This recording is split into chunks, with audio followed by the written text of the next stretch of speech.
नमस्कार, SPT news में आपका स्वागत है। पेश है 12 अक्टूबर शनिवार शाम 7:15 बजे राजस्थान की बड़ी खबरें। देश भर में आज दशहरा मनाया जा रहा है। रक्षा मंत्री राजनाथ सिंह पश्चिम बंगाल के दार्जिलिंग में जवानों के साथ त्योहार मनाने पहुंचे। सुकमा कैंट में रक्षा मंत्री ने पहले अस्त्र शस्त्र की पूजा की, बाद में वहां मौजूद जवानों को तिलक लगाया। इस दौरान राजनाथ ने कहा कि लोहे और लकड़ी से बनी चीजों की पूजा उस परंपरा का प्रतीक है जिसमें हम किसी भी वस्तु के इस्तेमाल से पहले और बाद में उसके प्रति आभार व्यक्त करते हैं। यह प्रतीक है कि जरूरत पड़ने पर शस्त्रों की पूरी ताकत से प्रयोग किया जा सकता है। गहलोत राज में बने नए जिलों के लिए बनी रिव्यू कमेटी छोटे जिलों को खत्म करने में सहमत है। वन स्टेट वन इलेक्शन से पहले भाजपा सरकार जिलों का नए सिरे से पुनर्गठन यानी अपनी सीमाएं बनाएगी। यदि ऐसा होता है तो जनवरी 2025 में होने वाले 7,000 ग्राम पंचायतों के चुनाव भी टलेंगे और यहाँ प्रशासक भी लाएंगे। गहलोत राज में बनाए गए छोटे जिलों को खत्म करके जिलों का पुनर्गठन करने की एक्सरसाइज लगभग पूरी हो चुकी है। कानून मंत्री ने भी साफ तौर पर इसके संकेत दिए हैं कि बिना जिलों पर फैसले के वन स्टेट वन इलेक्शन का काम आगे नहीं बढ़ सकता। राजस्थान में प्रतियोगी परीक्षाओं पर लगातार सवाल उठ रहे हैं। ऐसे में आयोग इन परीक्षाओं में शामिल होने वाले अभ्यर्थियों पर कड़ी नजर रख रहा है। इस कड़ी में आरपीएससी वरिष्ठ अध्यापक भर्ती परीक्षा सामाजिक विज्ञान माध्यमिक शिक्षा 2022 परीक्षा में 12 लाख रुपए देकर अपनी जगह डमी अभ्यर्थी को बैठाने वाले मुख्य आरोपी रामू राम को अजमेर सिविल लाइंस पुलिस ने शुक्रवार को सांचौर जिले के भीनमाल से गिरफ्तार किया, जहां शनिवार को उसे अवकाशकालीन न्यायालय में पेश किया गया। यहाँ न्यायाधीश ने रामू राम को 5 दिन की पुलिस रिमांड पर सौंप दिया। मामले की जानकारी देते हुए रक्स योगेंद्र फौजदार ने बताया कि रामू और डमी कैंडिडेट के बीच 12 लाख रुपए में डील हुई थी, जिसमें 6 लाख पेपर देने के और 6 लाख ज्वाइनिंग के बाद तय हुआ था। उत्तराखंड 4 धाम यात्रा में केदारनाथ गंगोत्री चारों धामों की यह तार बद्रीनाथ धाम के कपाट रविवार 17 नवंबर रात्रि 9:07 पर शीतकाल हेतु बंद हो जाएंगे। विजयदशमी पर्व के बाद बद्रीनाथ मंदिर परिसर में बद्रीनाथ मंदिर के धर्माधिकारी राधाकृष्ण थपलियाल ने बद्रीनाथ के रावल अमरनाथ नंबूरदारी के सानिध्य में पंचांग अध्ययन के बाद इस वर्ष की यात्रा अवधि में बद्रीनाथ मंदिर के कपाट बंद करने की घोषणा की, जबकि गंगोत्री धाम के कपाट 2 नवंबर जबकि यमुनोत्री धाम के कपाट 3 नवंबर को बंद होंगे।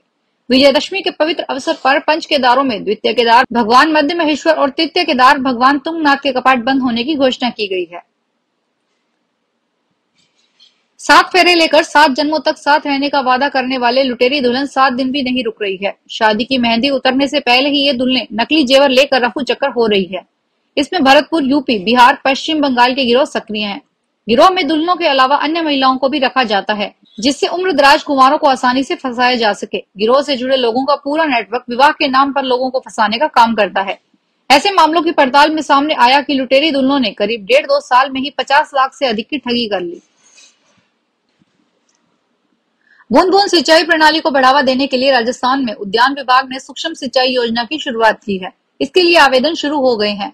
राज किसान साथी पोर्टल पर इसके लिए आवेदन कर सकते हैं। पहले आओ पहले पाओ के आधार पर किसान खेती के लिए अनुदान पर सूक्ष्म सिंचाई यंत्र यानी फव्वारा, बूंद बूंद व मिनी स्प्रिंकलर आदि को खरीद सकते हैं। योजना के तहत लघु सीमांत पर महिला किसानों को लागत का 75% अनुदान मिलेगा, वहीं सामान्य श्रेणी के किसानों को 70% अनुदान मिलेगा। जयपुर नगर निगम हेरिटेज के इतिहास की तीसरी साधारण सभा बैठक 24 अक्टूबर को कार्यवाहक मेयर कुसुम यादव की अध्यक्षता में होगी। दीपावली से पहले इस बैठक में स्वच्छता सर्वेक्षण, वार्डों के विकास कार्यों के साथ ही समितियों के गठन जैसे प्रस्ताव पर चर्चा होगी, जिसको लेकर नगर निगम प्रशासन ने तैयारियां शुरू कर दी है। नगर पालिका एक्ट के मुताबिक नगर निगम में 60 दिन में एक साधारण सभा की बैठक होनी चाहिए, लेकिन नगर निगम हेरिटेज में पिछले 3.5 साल में महज 2 साधारण सभा की बैठक हुई है। जयपुर में जयश्री पेरीवाल स्कूल की महिला प्रिंसिपल को बदमाशों ने लूट लिया। बदमाशों ने सीबीआई अफसर बनकर धमकाया, आपके नाम से जारी सिम कार्ड से 68 लाख रुपए की मनी लॉन्ड्रिंग हुई है। इसके बाद लाखों रुपए के गबन के गिरफ्तार करने की धमकी देकर 2.70 लाख रुपए ट्रांसफर कर ऐंठ लिए। ठगी का पता चलने पर पीड़िता ने मोती डूंगरी थाने में एफआईआर दर्ज करवाई है। ऐसा कविताबाई ने बताया, ठगी की वारदात मोती डूंगरी निवासी 52 वर्षीय महिला के साथ हुई। वह जयपुर शहर में जयश्री पेरीवाल स्कूल की प्रिंसिपल है।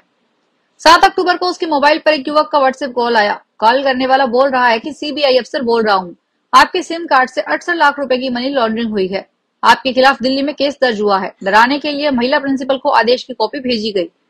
उसके बाद कई बार कॉल कर अलग अलग बातें बोलकर धमकाया गया। फाइनेंस किश्तों से बचने के लिए ट्रक चोरी की साजिश रचने वाला मुख्य आरोपी सहित 3 आरोपियों को हनुमानगढ़ जंक्शन थाना पुलिस ने शनिवार को कोर्ट में पेश कर न्यायिक अभिरक्षा में जेल भिजवा दिया। इससे पहले रिमांड अवधि के दौरान पुलिस ने आरोपियों को निशानदेही पर ट्रक बरामद कर लिया। जांच अधिकारी सुरेशिया पुलिस चौकी प्रभारी एएसआई जसकरण सिंह ने बताया कि ट्रक के अलावा कागजात भी बरामद किए गए हैं। दौसा जिला मुख्यालय पर शुक्रवार रात टाउन पुलिस चौकी के पास दुकान में चोरी करने का मामला सामने आया है। चोरों ने पहले दीवार तोड़कर सेंध लगाने का प्रयास किया, लेकिन सफलता नहीं मिली। बाद में शटर तोड़कर चोरी की वारदात को अंजाम दिया। दुकान संचालक विमल कुमार खंडेलवाल ने कोतवाली पुलिस को घटनाक्रम की सूचना दी। इसके बाद पुलिस ने मौके पर पहुंचकर जानकारी ली। यहाँ पुलिस चौकी से 50 मीटर दूर गुप्तेश्वर सर्कल पर स्थित किराना की दुकान को चोरों ने निशाना बनाया। संचालक ने बताया कि रात को ताला लगाकर घर गया था। सुबह लौटने पर दुकान का ताला टूटा मिला। चोरों ने दुकान का शटर तोड़कर दुकान से 10,000 नकदी समेत बादाम, काजू, घी, साबुन, बीड़ी, गुटखा, सिगरेट सहित हजारों का सामान पार कर ले गए। राजस्थान में मानसून विदा होने के बाद अचानक गर्मी के तीखे हो चले तेवर अब नरम होने लगे हैं। सुबह शाम हल्की सर्दी का एहसास होने लगा है। विंड पैटर्न में हुए बदलाव और उत्तर पूर्वी इलाकों में सक्रिय कम वायुदाब क्षेत्र के असर से अगले 2-3 दिन प्रदेश में मौसम के मिजाज में बदलाव के संकेत मौसम विभाग ने दिए हैं। अगले 2 दिन प्रदेश के 15 जिलों में तेज गति से पूर्वाई हवाएं चलने और कहीं कहीं हल्की से मध्यम बारिश होने की संभावना है। ऐसे में पारे में गिरावट होने पर सुबह शाम से सर्दी का जोर बढ़ने व गर्मी से राहत मिलने की संभावना है। अलवर भरतपुर में इस बार भी दिवाली पर न आतिशबाजी की दुकानें लगेगी और न पटाखे चलाए जाएंगे। प्रशासन ने एनसीआर नियमों की पालना की तैयारी कर ली है। यदि किसी भी व्यक्ति या दुकानदार की ओर से आतिशबाजी बेचते हुए पाए जाने का मामला सामने आता है तो कड़ी कार्रवाई प्रशासन अमल में लाएगा। इसको लेकर प्रशासन संदेह या शिकायत होने पर गोदाम व दुकानों पर छापेमार अभियान चला सकता है। राष्ट्रीय राजधानी क्षेत्र में अलवर व भरतपुर जिले आते हैं। ऐसे में वायु गुणवत्ता सूचकांक में वृद्धि न हो, इसके लिए ग्रैप लागू किया जाता है। इस समय भी यदि ग्रैप आतिशबाजी के लिए शुरू हो गया है। राजस्थान के इन 2 जिलों को छोड़कर बाकी जिलों में आतिशबाजी रात 8 से 10 बजे तक 2 ही घंटे हो पाएगी। ग्रीन आतिशबाजी की दूसरे जिलों में अनुमति दी गई है।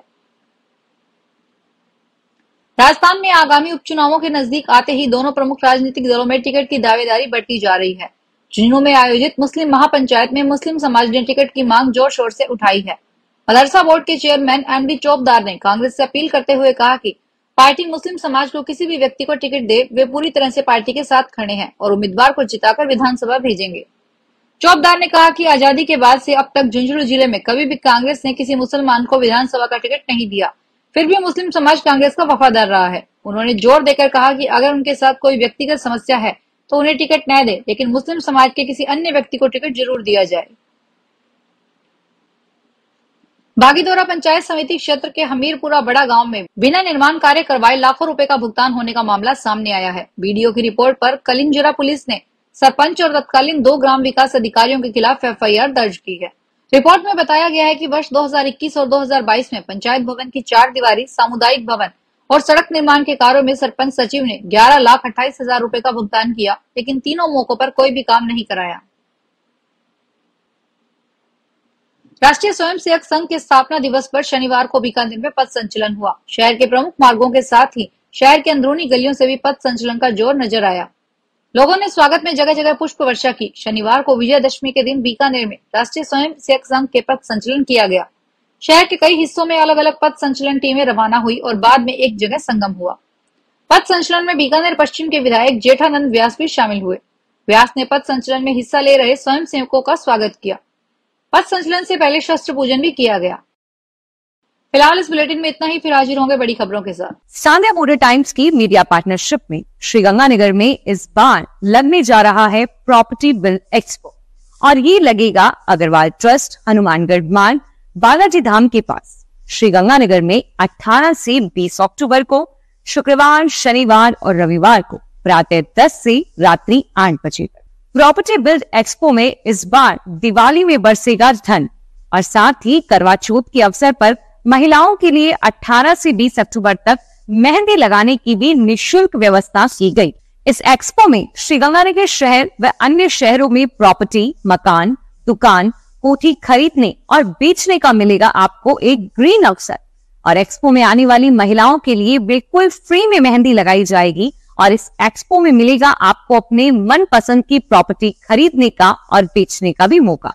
इस एक्सपो में एंट्री बिल्कुल निःशुल्क रहेगी, तो जल्दी जल्दी आइए और विजिट कीजिए इस प्रॉपर्टी बिल्ड एक्सपो को। Thank you so much for watching. धन्यवाद।